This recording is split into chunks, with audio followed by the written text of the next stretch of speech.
पाजो Gobind pool मात जा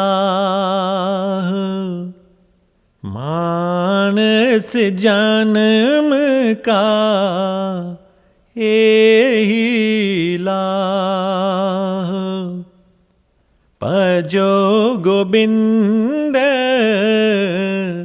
pool मात जा मानस जन्म का एही लाह गुर सेवा ते भगत कमाई तब ये मानस देही पाए इस देही को सिमरै देव सो देही भज हर की सेव सो देही भज हर की सेव भजो गोबिंद पूल मात जा मानस जन्म का एही लाह. Welcome, truth-seeking friends, to today's spiritual discourse in English language, brought to you by ISTAuk, titled What is True Spirituality? Subtitled Spirituality versus Religion, Philosophy and Science, the Soul, Mind and Body. Today's date is the 9th of January 2022. This spiritual discourse, termed Satsang, will include a short talk followed by questions and answers. Our mission today is to inform sincere truth seekers about the very highest truths of God, life and creation, as revealed by the Supreme Lord itself, once again in the modern age, to those we call holy masters, perfect saints or noble mystics, etc.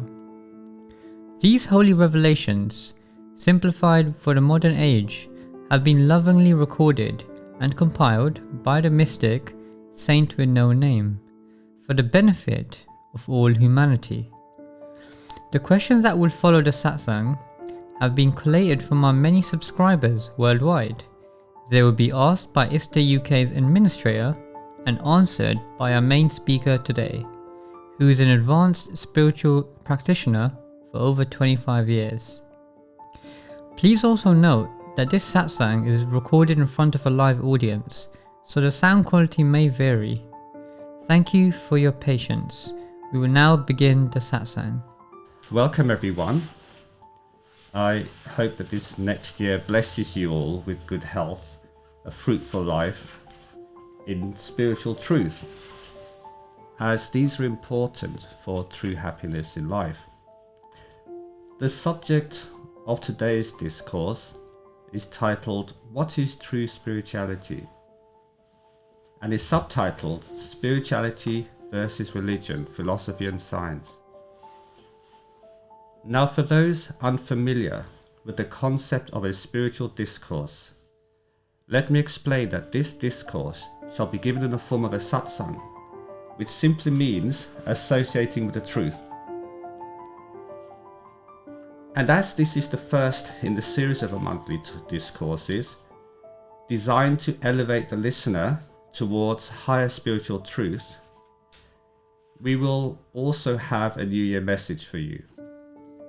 Now, this elementary discourse is primarily intended for those who are new to the path of high spiritual truth, but may also be helpful for those spiritual followers who need further reminding. But before I begin this talk, I would first like to say a few words of introduction to you. Our mission today is to help awaken within human beings the true spiritual knowledge and heritage that humankind has forgotten, and to offer sincere seekers of the holy truth direct access to the very highest truth of God, meaning true spiritual knowledge.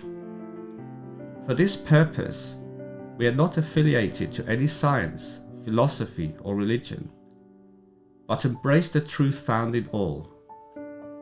Nor do we seek fame, power, or fortune. Indeed, everything I shall share with you today is a gift of wisdom direct from the Lord itself, for the sincere seekers of higher truth. As for myself, I am a simple messenger, a disciple in the path of the holy truth, who has been asked to share this truth with you. And although I shall speak with the authority of one who has been instructed to do so by the Supreme Lord, please do not attempt to praise or glorify this humble messenger in any way, for you too are all divine beings undergoing a human experience in this lifetime, though you may not yet be aware of this. Therefore, what is given to me freely by the highest authority, I give to you the same. In return, I only ask that you open your heart and mind to the holy message that the Supreme Lord has to offer you. Following the brief satsang, there will be a normal question and answer session, which I will attempt to answer all questions that is presented to me. Therefore, we shall now begin the discourse, if everybody is ready. As we do every year, I have a brief New Year message for you before we begin the main satsang. So, welcome friends, and Happy New Year to you all. Many continually ask me, what is the truth of the Almighty Lord? And why does the Lord not show itself directly? What is true spirituality or true religion? Today, I shall give the Supreme Lord's direct reply to me when asked this question some years ago, which I shall quote to you directly. And I begin with the quote. Although this question is easily asked, says the Supreme Lord, the answer is much less easy to give. The truth is that I, the Supreme Lord, cannot reveal myself to humanity in my true form. For I am in truth formless. Yet my form is everywhere and in everything. So to see me as I truly am, made manifest, just look at the sky, the mountains and the seas, and gaze upon the sun, the moon and the stars, and there I am. Look at the birds in the sky, the deer in the forest, and the insects in the field, and there you will find me also. My magnificence is everywhere. I am the rivers that flow into the oceans, and I am the oceans too. I am the rain that feeds your crops, and the crops that feed your belly. I am the tools that aid your work, and the machines that serve your needs. Indeed, I am the energy in all that you see, and in all that you do not see. When you walk upon the meadow grass, and smell the fragrance of the flowers, and feel the sun upon your face, there I am also. I am the firmament beneath your feet, and the very air in your breath. I am the glory of creation, and the wonderment of life. I am your family, your friends, and your enemies. And most of all, I am you too. So how can I reveal myself to you as separate from you, when only myself exists everywhere? I was there in the beginning, long before you were conceived, and will continue long after you're gone. Thus, who can truly know me? I can only know myself. Yet I empower my chosen forms with the key to my reality, so that you, the seeker of my truth, can know that holy truth for yourself. My chosen forms, that you call holy masters, can show you the way. It is my design that all forms can appreciate my glory in all ways and recognize their greatness too.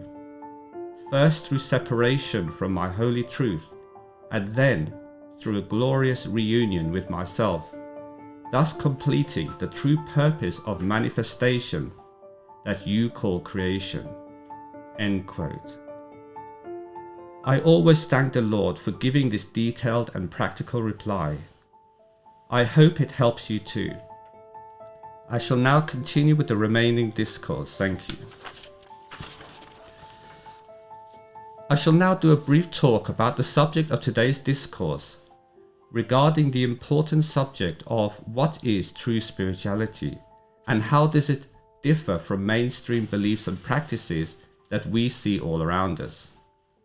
To answer this, I would first like to quote an introductory text from a remarkable new book of holy revelations titled The Sacred Truth of God, Life and Creation, Holy Revelations for the Modern Age, as revealed by the Supreme Lord itself. I shall follow this quote with a brief talk about the actual difference between true spirituality and those of science, mass belief systems, and philosophy. So here it is. I begin with the quote. "Spirituality is the purpose for which you have come into this world, and the essence of true spirituality is to first know thyself as soul. Then all other things shall become known to you. You will also see that all created things are subject to change, decay, and death. Only the soul is permanent and true. Indeed, to study all else except the soul is sheer folly.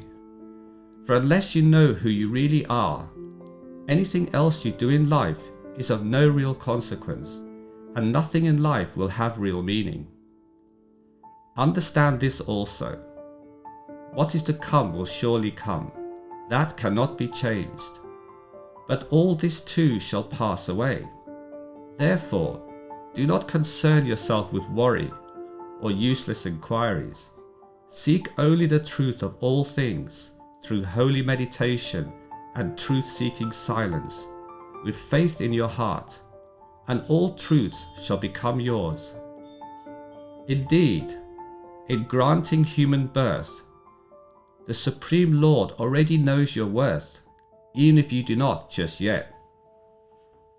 One may thus enjoy this world as one's noble heart will allow, but then one should return home to within oneself in the company of truth, the Supreme Lord or Holy Master, for true rest and bliss. Now to aid all this, says the true Lord, earnestly seek the company of the enlightened, a holy master or perfect saint, in whose presence and with whose grace all can be realized by the sincere. Then one's life becomes enchanted, meaningful, and a true wonder for all to behold. Those who have done so hail its virtue, happily surrendering their ego. Thus, O beloved one, live in the Lord's will for you, with trust and faith in your heart, and all things else shall be provided freely. This is the true spirituality of the Supreme Lord.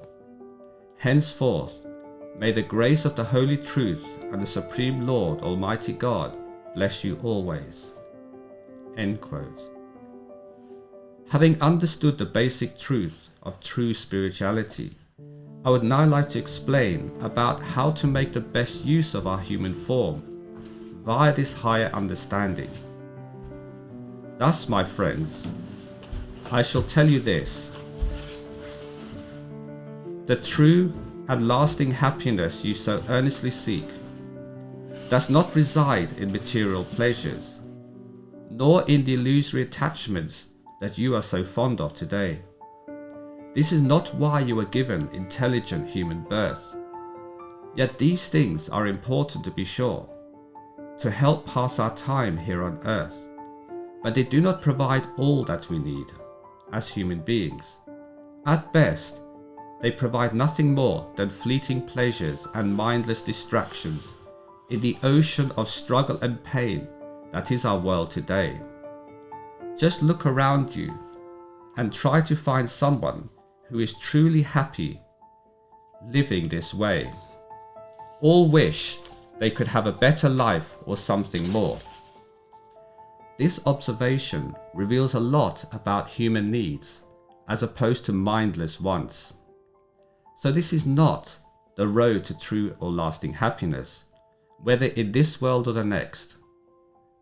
Therefore, instead of running away from our true needs by chasing one pleasure after another, thus immersing ourselves in the illusion of this world, with all its traps of useless allurements and base attachments that systematically rob us of true peace and happiness by deceptively making us dependent upon them, while binding us to their consequences in an endless cycle of pain and pleasure, one should instead use our special gift of human reasoning to become a sincere and earnest seeker of our own high and noble truth. In other words, we should discover who and what we really are, where we truly come from, and what lies ahead for us beyond our mortal form. Only then will we take back control of our lives and fulfill our greater destiny. It is our birthright as human beings to seek out and regain our full glory as souls of the divine, rather than playing as beggars in human form. But many ask me, if this is our great or noble truth, then why do we not all know this today, since we live in a modern world of high technology, modern civilization, and great advances in science, etc.? Well, the answer in truth is actually very simple. If our highest truth or soul exists beyond our physical limitations, beyond mind and matter, beyond karma and dharma, or indeed beyond all lower realities of existence, then how can one use these lower methods to know this great secret? We certainly admire those who attain this greatness of higher noble living and wondrous truth, yet without thinking that such greatness can be ours too. The reason for this sad reality of individual self-doubt and impossibility only exists because the sciences, philosophies, and mass religions that most currently subscribe to, which are themselves born of misrepresentation and baffling dogma, do not seek nor represent higher truth, but instead have their own worldly agenda that subdues the masses with boastful cleverness, damning fear, or mindful distractions, etc., while the leaders of these practices gain greatness for themselves. Indeed, such is the misuse of these ideas by those in control. But it doesn't have to be that way. If you truly seek your own high truth, you can question the mainstream institutions and the misled thinking that governs your daily life. As a human being of sincere heart, you can become a silent rebel against the rat race of material life by firmly defying the negative thinking that holds you back, just like the great holy visitors and their disciples of the past, and those of the present too, who quietly rebelled against the masses of high corruption, blind ignorance, and false truths that still plague humanity today. Indeed, this silent rebellion continues to this day, where sincere seekers of the highest truth enjoy, in secret, their true glory and wonderment, with greater peace and contentment within their heart, through direct experience of the higher truth, while residing peacefully as simple householders among the worldly masses. Indeed, the great holy visitors of the past and those of the present who teach true spirituality universally say this: one will attain true peace and happiness only through true spiritual practice and noble living, culminating in self and God realization, meaning the actual attainment of the highest kingdom of God or Supreme Lord, or true origin, our true origin and creator.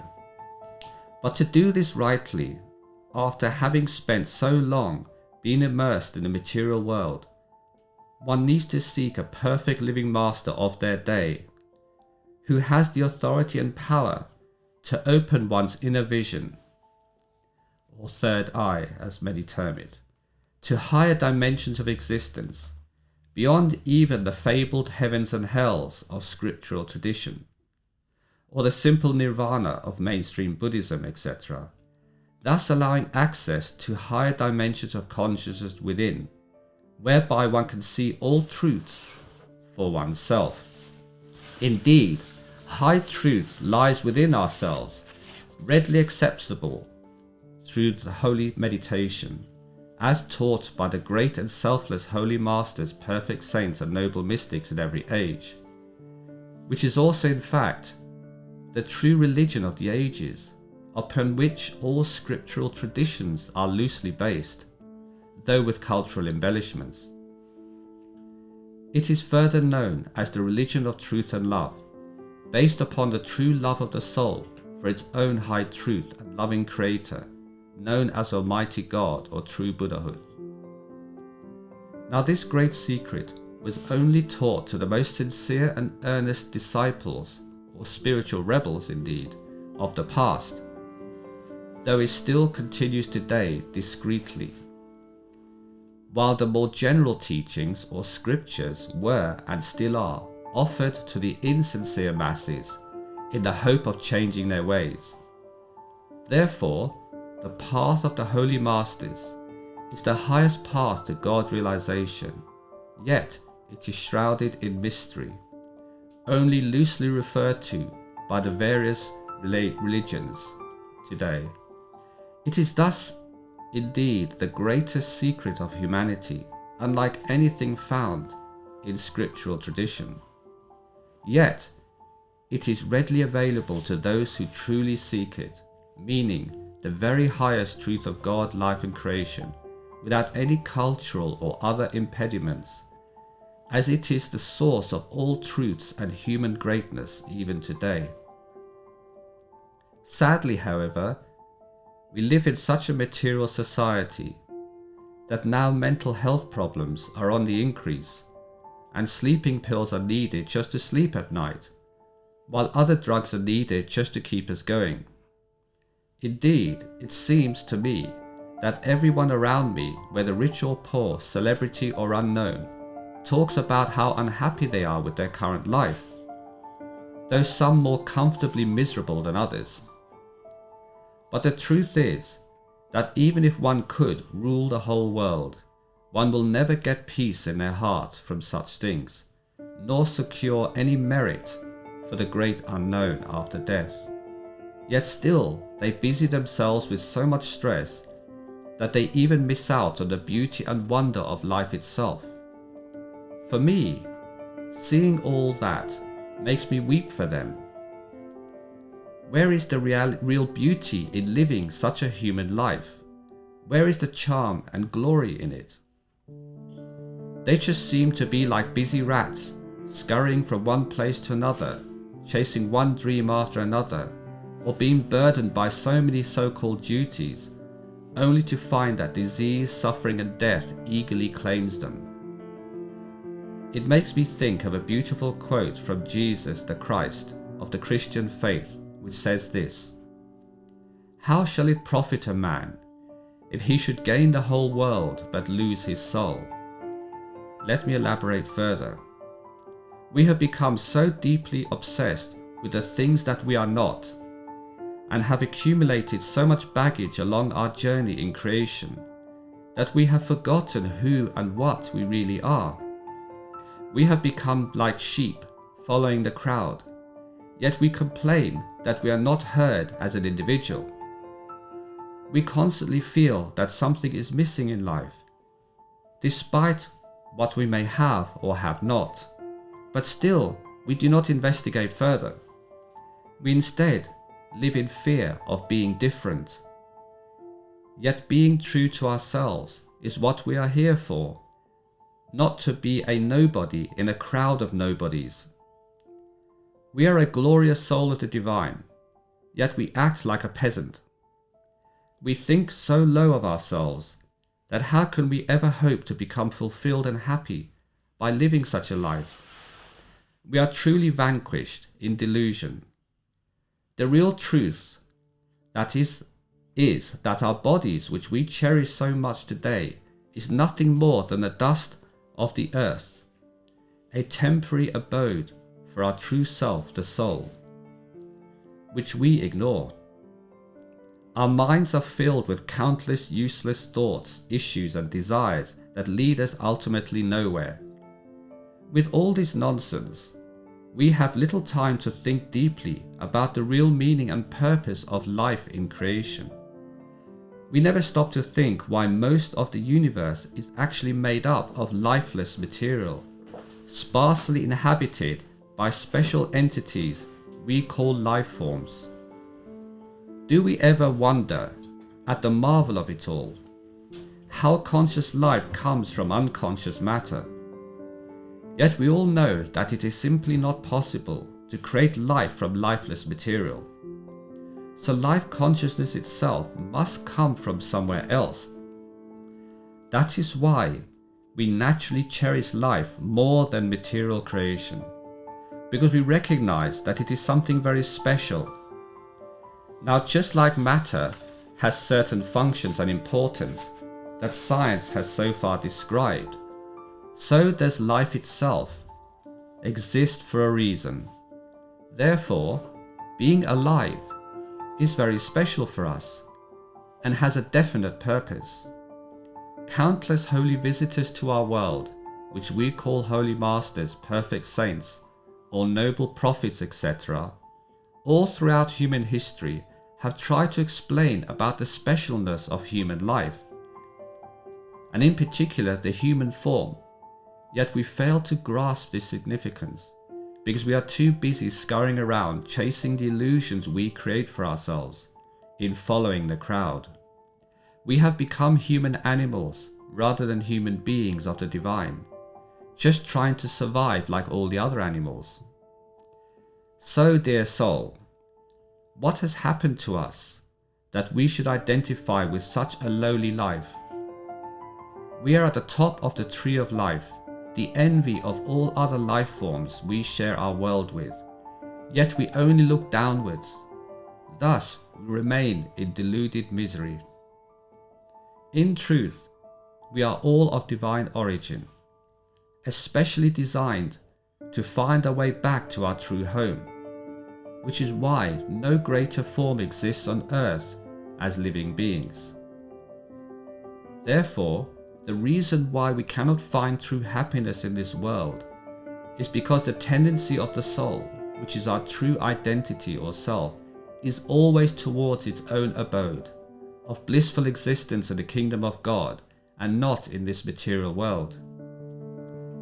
That is why no one, whether rich or poor, has ever become fully satisfied in this creation. They are always seeking something more, something better than what they have now, or some solution to their perceived problems, but can never find it here. So unless our soul can get back to its true abode in the kingdom of God, one will never find true peace and happiness we so desperately seek. Make no mistake, my dear friends, the temporary pleasures we find in material creation always result in some form of misery in the end, whether it's death or disease that claims us, or the loved ones we cherish today let us down tomorrow, or whether bad luck or misfortune descends upon us, and countless more things. Indeed, what lasting happiness has anyone ever found here? We are being deceived by the world, and even by the ones we love, to take full part in all this stress, by being lured with the false promise of happiness ever after. Only in stories and fairy tales does such happiness truly exist in the material world. But what is the solution then to all this? let's take a closer look at what else is available for us today. The greatest solution is freedom from the oppression of our wayward mind and struggling life, through invoking a higher power to help us, since we are too engrossed in delusion to help ourselves. And this line of inquiry, of seeking freedom from the delusions of current life, is the basis of true spirituality. However, let me now explain about the problem with mass belief systems and cultural philosophies, as well as with science that, although commonly available, merely distract us from our true goal. You see, mass belief systems, such as cultural religions, largely depend upon ancient scriptures for their teachings, but scriptures themselves are limited in their ability to converse with a follower, or guide them day to day, or personally instruct them even. Then it must also be explained that the ordinary scriptures that many follow today have historically either been put together at least a generation or more after the teachings were given, resulting in the misrepresentations and cultural embellishments, etc., that we see today, or in the absence of the truly enlightened, result in gross misinterpretations of actual truths. This is further worsened by translation errors into modern language by unenlightened scholars, biased academics, or simple followers who do not lend themselves to accuracy. Plus, none of the ancient scriptures can be truly authenticated, despite what their followers may say. That's why countless versions of the mainstream religions or philosophies claim to be the right one, but who really knows? No wonder there is so much confusion among followers who busy themselves with infighting rather than seeking truth. So then, what else is there to go on for a true seeker of the highest truth? Let's examine this. Sorry, just one moment. I'm just going to take a bit of water. Thank you. Well, fortunately, this is where true spirituality, as taught by a perfect living master, is the answer, both historically and today. Why? Because such a being is endowed with the full wisdom of the Supreme Lord, and with the power and the authority to take seeking souls back to their true home, commonly known as the Kingdom of God or true Nirvana, etc. Crucially previewed while still alive in human form. No blind faith promises of everlasting life in some heaven or other paradise after death are given, but a living faith of self-authentication is offered. For who has ever returned from the dead to tell us that they made it, or that they didn't? As logical human beings in the modern age, we should not bow down to empty promises, but should inquire for ourselves about the validity of what the scriptures tell us. But without a living representative to personally instruct us and guide us and solve our problems through loving grace, then what hope is there in merely reciting holy scriptures? And then also, which one should we follow?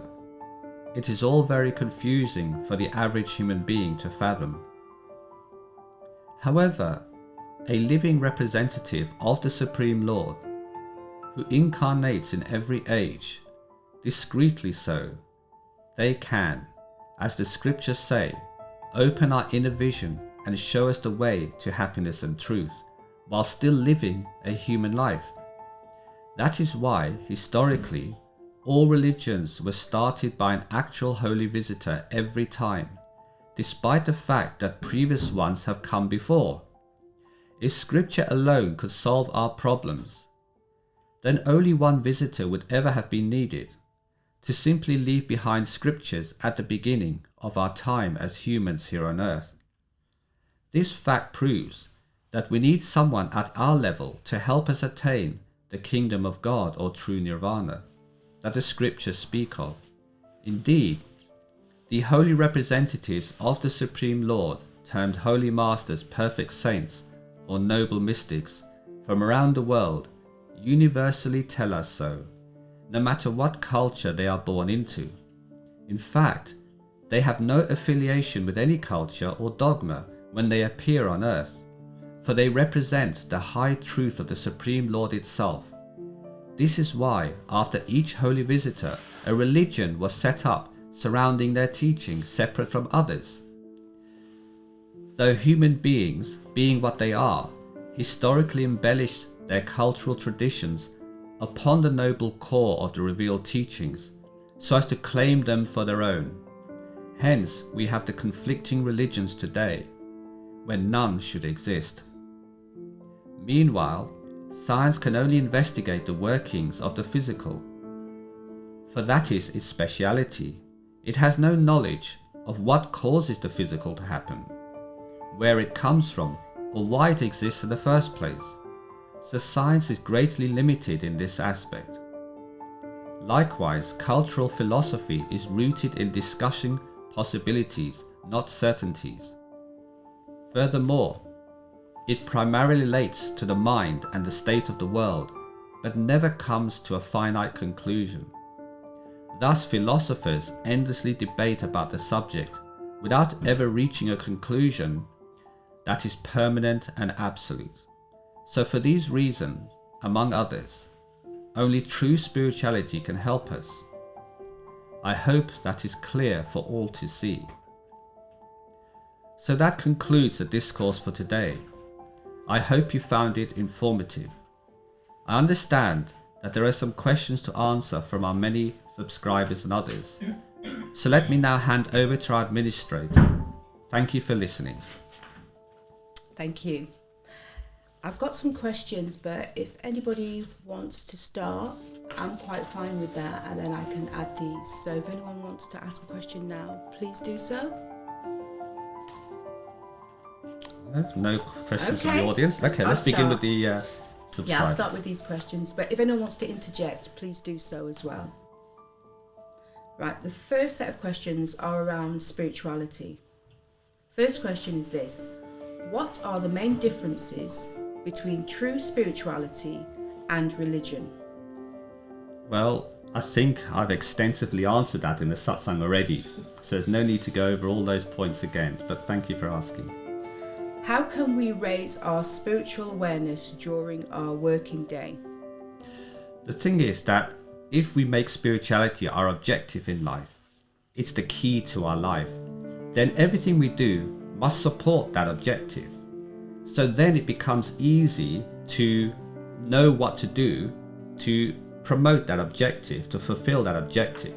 So once an objective is in place, then the rest follows. For example, if we know we have to go to our mother's house, once we have created that objective, automatically we know that we have to make travel arrangements and fix a way to get there. It automatically follows. But first we need the objective. Thank you. How can one recognize that they are on a spiritual path? Well, a true spiritual path, as I say, differs from mainstream religions in that it is verifiable. So when one enters into the spiritual company of saints and they practice what is taught, they will begin to start seeing for themselves and feeling for themselves in various levels actual truths that they never had before. Their intuition becomes awakened. This is not an intellectual inquiry that you read in books. This is an intuitive feeling that is gained within you. So your own intuition will be your guide. Thank you. What are the main restrictions when practicing true spirituality? Well, in the sense of practices, the main thing is there's totally two rules that govern spiritual life according to the Holy Masters. The first thing is, do no harm to sentient beings in this creation of any sort, whether human, animal, vegetable, or any other insect. And the second thing is, do no harm to yourself. Therefore, do not eat foods which are harmful to you, take drugs, or other offending agents that somehow harm your body and mind. If you can follow these two simple rules, you are living the spiritual way of life. You are living the saintly way of life. Can I ask a supplementary question? Did Yeah. you say not harm vegetables? In a sense, don't abuse eating food. Okay. People eat more than they need. Even eating vegetables is killing. But if you eat only to sustain your life and beg forgiveness of that vegetable, vegetables have a special dispensation by the Lord that says they are okay to be eaten in this world, and the Lord will forgive your karma providing you ask the Lord for forgiveness. No other sentient being which has more feeling of pain and discomfort than a vegetable is allowed according to the Lord, because they create much more distress for them. So because life exists on life here on earth, you have to eat something. We cannot live from earth and rocks. So the Holy Master of the past said, although ideally we should be breatharian and not eat anything, recognizing the fact that we have to eat something, they say, okay, you can eat vegetables, but then do not abuse them. So it's like no gluttony, really. No gluttony. Eat only your need and respect and give thanks to those vegetables for sacrificing their life for you. This is the basis of Thanksgiving at dinner, when you have your food, that most cultures pray before they eat their food. To give thanks to the Lord for providing them that meal, but also to ask forgiveness for the vegetables that sacrificed their life for them. Thank you. This is the last question under spirituality. Will science evolve more to catch up with spiritual knowledge and wisdom? Yes, most definitely so. In this century, there'll be a new science called spiritual science. When spirituality, true spirituality, which is a science actually, as opposed to scriptural tradition, which is emotionally based and culturally based, of division, spiritual knowledge or true spiritual science is the same as science in that it seeks the highest truth, no matter what the consequences of that truth inquiry may lead to. It is only interested in truth. And when science moves away from its biased opinion and says we only want to know the truth, however uncomfortable that may be for our material world, then the two will unite and we will form a new spiritual science where regular science will answer the material needs of the world, how matter is formed, how it operates, how technology works. Great, we need that. But then also, what is the purpose of it all? Where does it all come from? What should we do about life on earth? How we should function here as human beings? That is spiritual science. So there's no conflict between the two.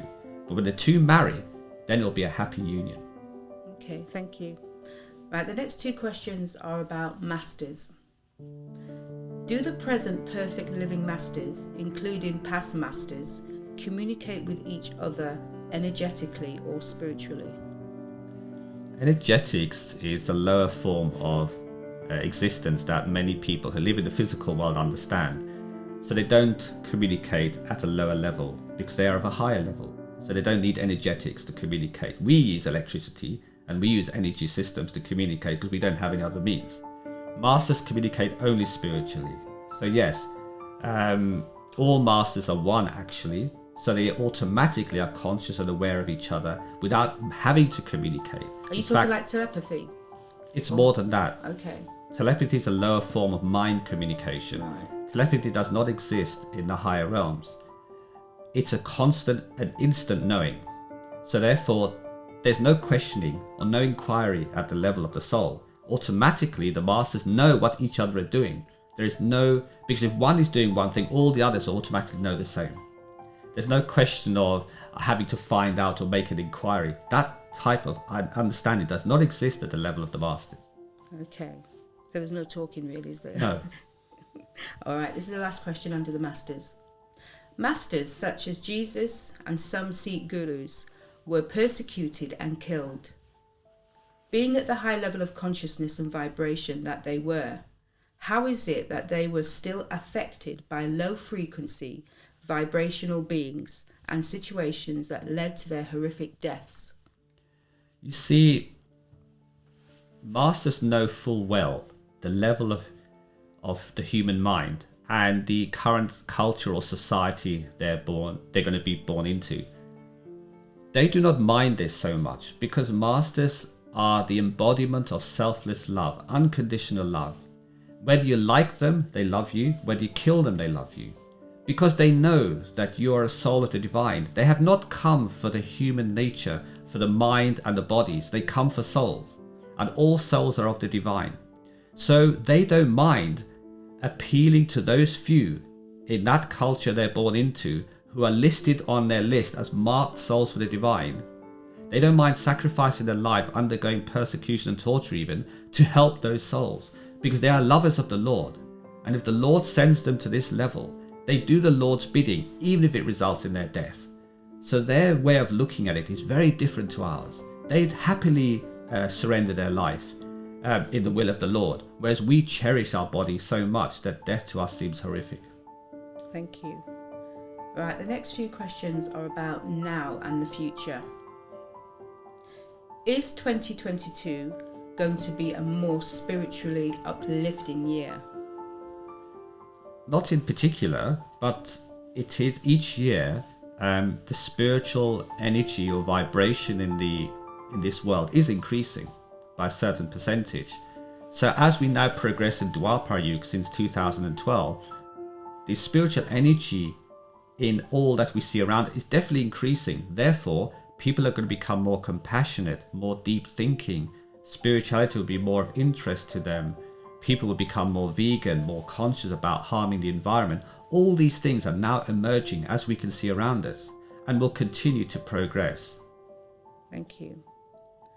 Is the situation in the world today going to calm down after 2024?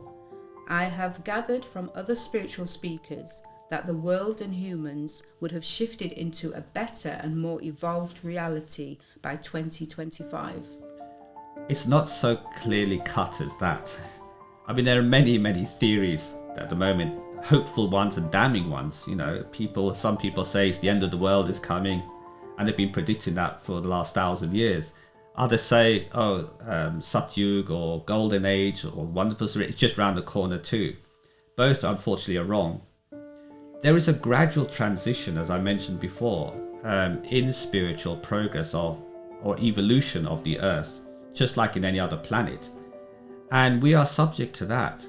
Yes, certainly we go through various phases where human beings become more noble at certain periods we call certain yugas like Satyug, and then diminish when we go to negative yugas we call Kali yugas. So there's cycles of time, cycles of rising and falling of human civilization. So we are currently going through that. But pointing out about 2025, certainly around 2025, spiritual awareness will start noticeably increasing. People will be talking more about spirituality than they have done so before, because certain people are going to come forward and appeal to the higher thinking of human beings to say that we should not be under the control and sway of negative thoughts and controlling authorities, but we should actually fight back. So the 2020s are going to be marked by rebellion, which is why I spoke about the rebellion in the satsang, because rebellion is the key. People are going to rebel against the oppression of governments, of society as a whole, and people are going to want their freedoms back against the onslaught of loss of freedoms and loss of independent thinking and free practice. So amidst the chaos of the 2020s will also be the rise of spirituality, and 2025 will perhaps be the mark of that, only because there's going to be more talk about it. People are going to feel more encouraged to speak out openly rather than hiding away as they've previously done in fear of scorn. So will that rebellion be kind of peaceful, or will it be physical? Or... Oh, it's not peaceful. Okay, I just wondered. There's up until the late 2040s, there's going to be a lot of changes. Some pleasant, some not so pleasant. Okay, thank you. It's written in a book if you want to know the full account. All right, thank you. Right, there's a couple of alien questions. We like an alien question. Okay. Right. Will there be more of an extraterrestrial / alien presence on Earth this year? And if so, how will humanity or Earth benefit from this? Well, unfortunately this year there won't be any particular aliens or visitations. There is ongoing communication with so-called aliens by governments of the day in secret, trying to understand their technology and trying to create a language communication with them. So yes, in secret there's a lot going on that you don't know of. Is that However, UK there won't be government? anything made public this year. Which government are you thinking Well, of? most of the governments. Okay. Most of the governments of today have their interests in those that live underground and those that come from another planet. And they do exist. They say there's no smoke without fire, and all these sightings, for example, have a basis to them, but not with the conspiracies and fantasies that people make up about them. It's actually much more sedate than the media make out or that these conspiracies make out. But yes, it does exist. But no, this year won't be marking it. In fact, it's going to be some years yet before anything happens. Okay. You mentioned many alien planets exist in our universe. Do human beings, out of the 8.4 million living beings said to exist in our universe, exist only on Earth or on all other planets too? Well, human beings certainly exist on this planet, but they seeded from somewhere else. We did not originate from this planet. Therefore, our DNA is seeded from other humanoids that live in our sector of the universe. So we're not alone as a humanoid species. So yes, humans do exist in other planets. Not many. The thing is that humans themselves are a large category of beings. Some are more devoid of emotions than others. So we are unique in that whatever else may exist in the universe, whatever other forms, we have a unique ability to question our very existence and not operate like robots, which many of the others have become so advanced that they've lost all need for inquiry, for they feel that they are completely satisfied by their robotic existence. It's almost as if any inquiry has been taken out of there. They've lost their soul, so to speak. So they're trapped in great technology and wondrous life of physicality. We are unique because we haven't reached that level of technology yet. We're still suffering. And suffering is the key to inquiry, because without suffering, nobody would inquire for anything. True. So we are blessed with suffering, which is actually quite unique among humanoid species in this sector of the universe. So do the other humanoids look very different to us? No, they look very similar. Okay. In fact, if some of them were to come here, you would not recognize that they're different, other than the fact their eyes are different. They seem to have a penetrating stare that seems to look right through you, as if they are beyond the pettiness of your worldly existence, but yet they're human-like in every other way. Okay, thank you. Right, the last question under the now and the future. Do other planets also have perfect living masters or holy masters just like we do? Those planets which have humanoids like us who are still in suffering, yes, they do. We're not the only planet in the entire universe. In fact, there are many, many planets. So masters serve them all at the same time. Thank you. Right, the next few questions are about people and dealing with people. How should a person deal with infidelity within a relationship? Should they turn a blind eye? Is it just karmic justice? You see, the way we react in life depends upon our philosophy. If we have a higher noble philosophy, then we see things from a very different angle. If we follow a lower philosophy, then we're going to use the lower mind, emotional mind, to seek revenge and many other things. So from a spiritual perspective, I can answer that rather than a lower perspective. From a spiritual perspective, everything is karma. And the part allocated to you in life is determined at birth. You don't have a choice who you end up with. Neither do you have any control over what they do. The relationship between the two of you is karmically based. And as you sow, so shall you reap. So you should look to yourself. Why has this happened to me? I must have sown the seed first.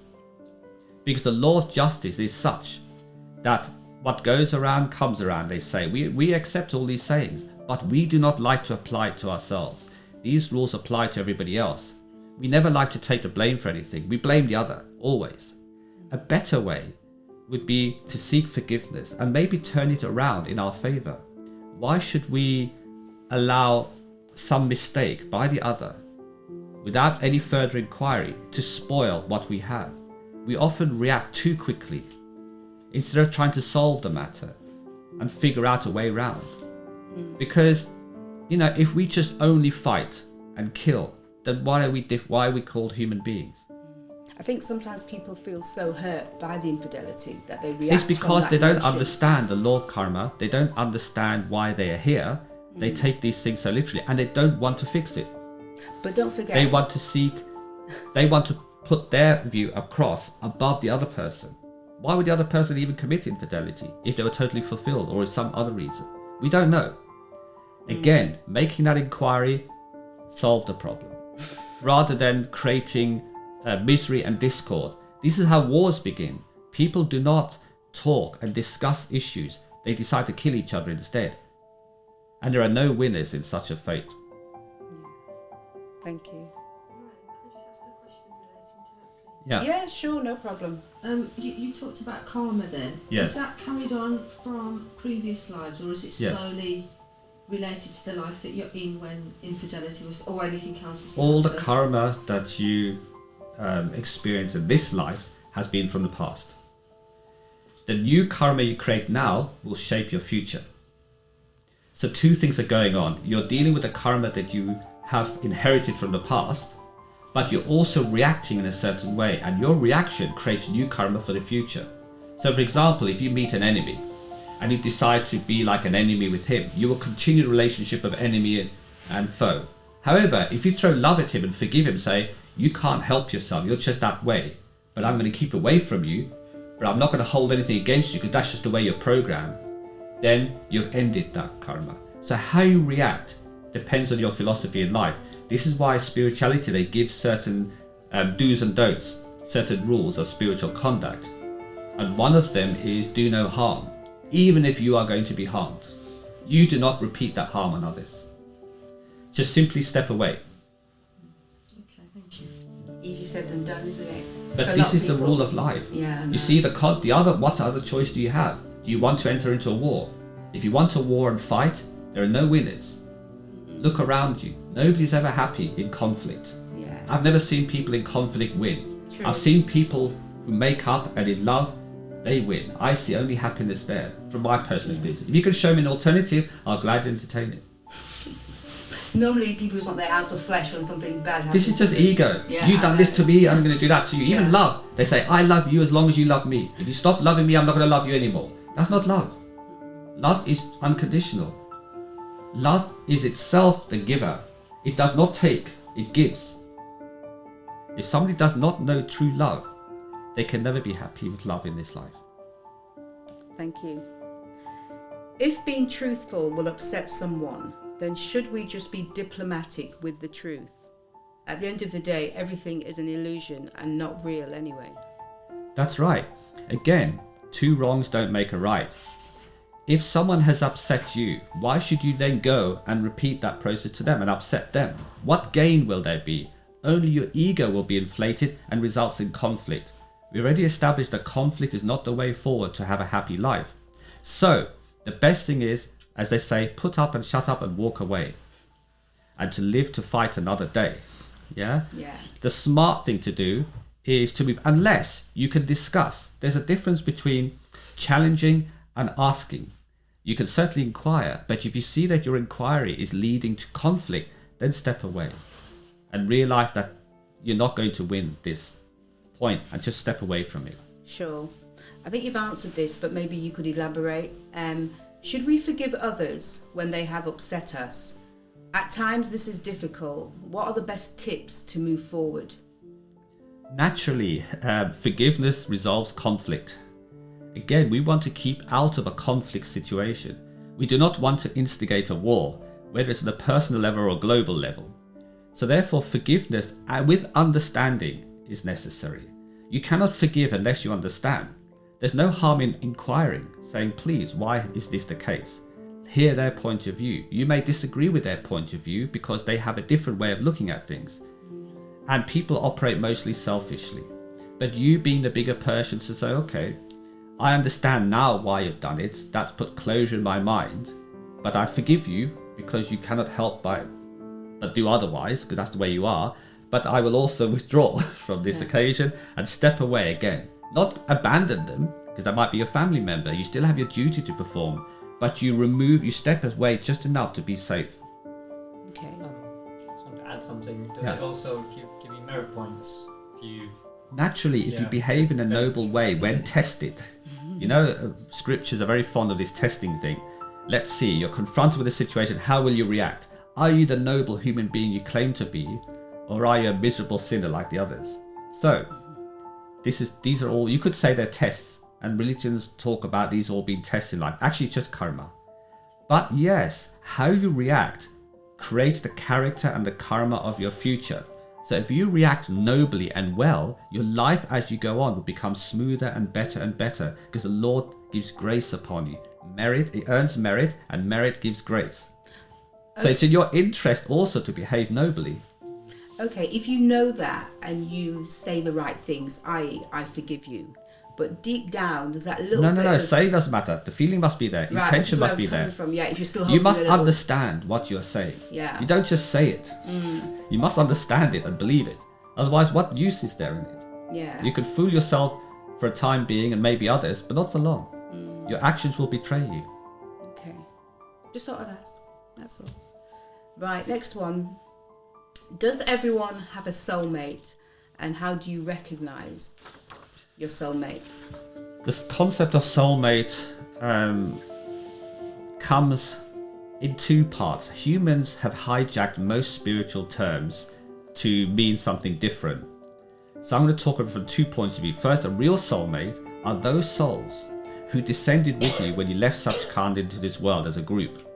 So they form the family and relationships and friends that are around you, and they cycle between each other. They're all your soulmates because you all originated together to play this drama, to play this game in creation. From a human point of view, they usually refer to soulmate as a lover, as some beloved that's specially chosen for them. Yeah, that one In that person. case, Yeah. every time you get married, that's your soulmate, because you're united in that love. Yeah. So you tell me, how many soulmates do you have? You know, in that sense. So yeah, then they try to say, oh, this is the one because they're special to me.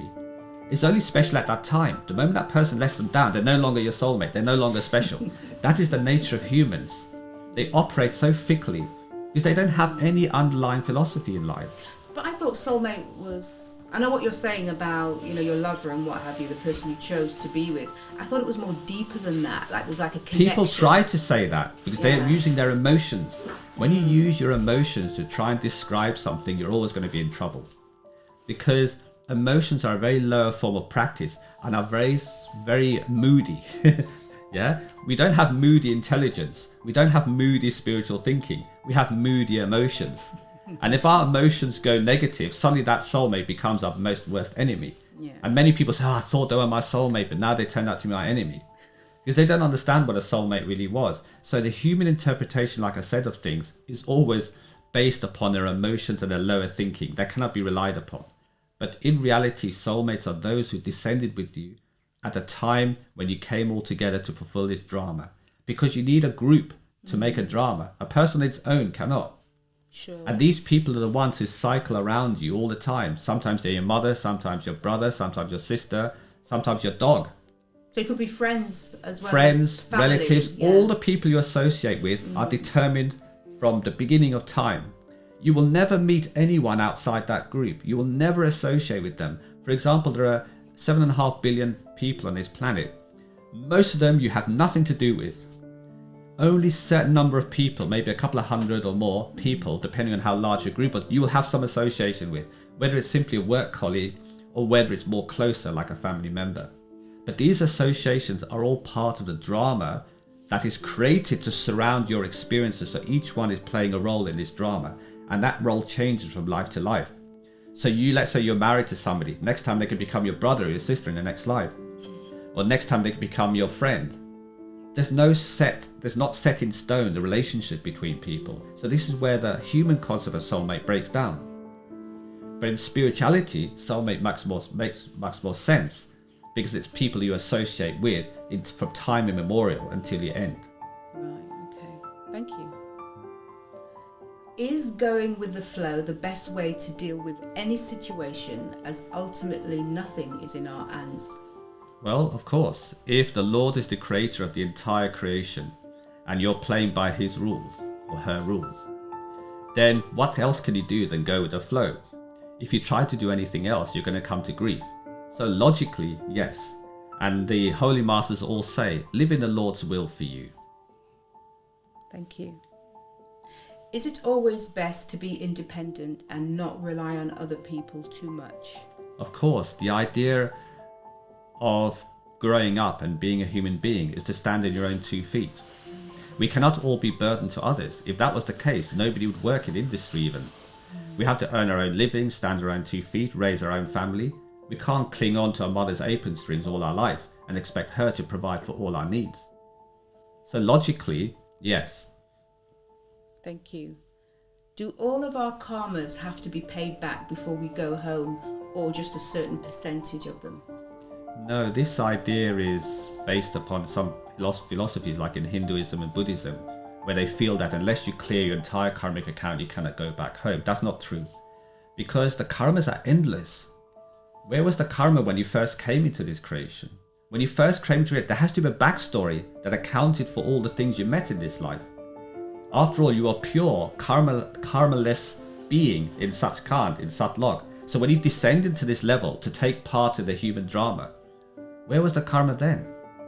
So you inherited a backlog of karmas infinitely going back. And your karmas go infinitely forward. So karma is just a means by which you play out the drama of your life. It has no real basis in spirituality other than your attachment to it. If your attachment to the Lena Dena, to the comings and goings of this world, and to the peoples of this world, and to the goods and bads of this world, then you will remain subject to that law.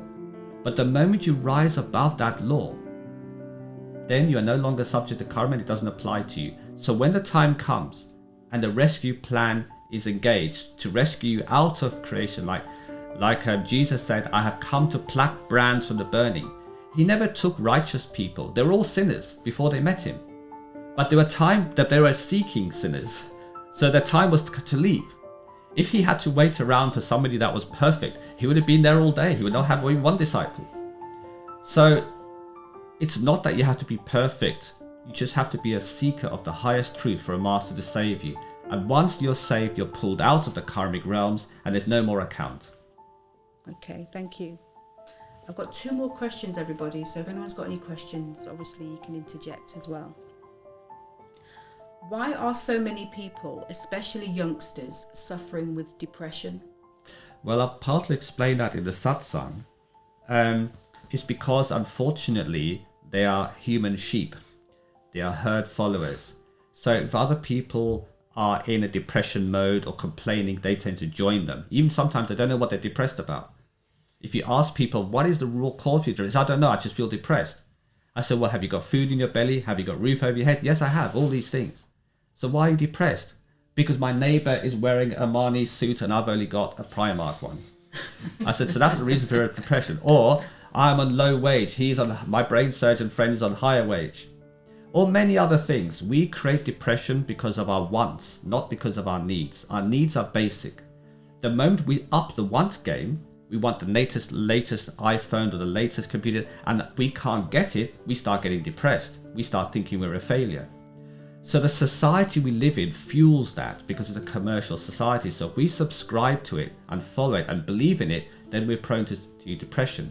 Interestingly, tribal cultures do not suffer with depression. In fact, in most African tribes and certain other tribes, there's no word for depression. Somebody actually looked into this. They didn't have a word. They had worry where something they were infected or they got disease and everything, but not actual depression. And when tried to explain the concept, they looked at each other and said, we don't understand what you're talking about.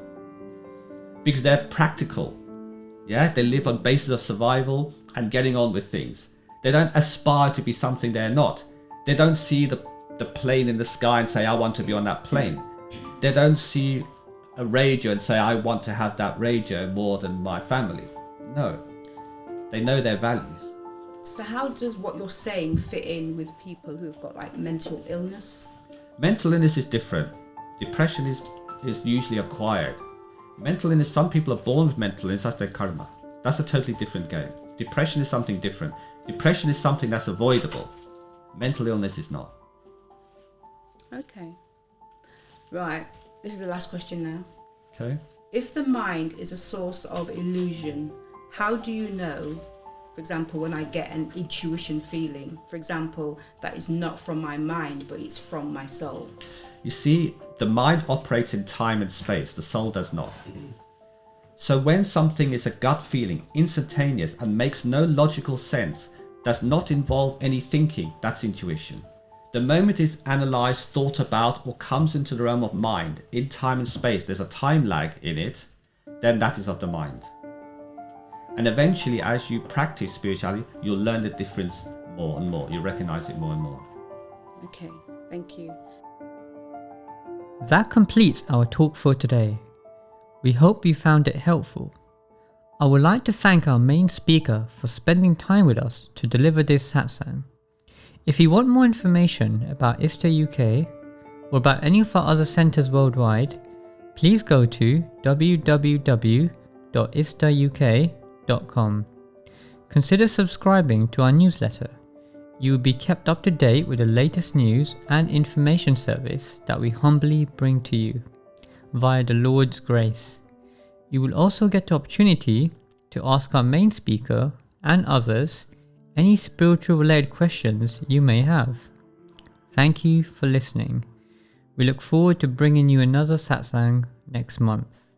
May the Lord bless you all.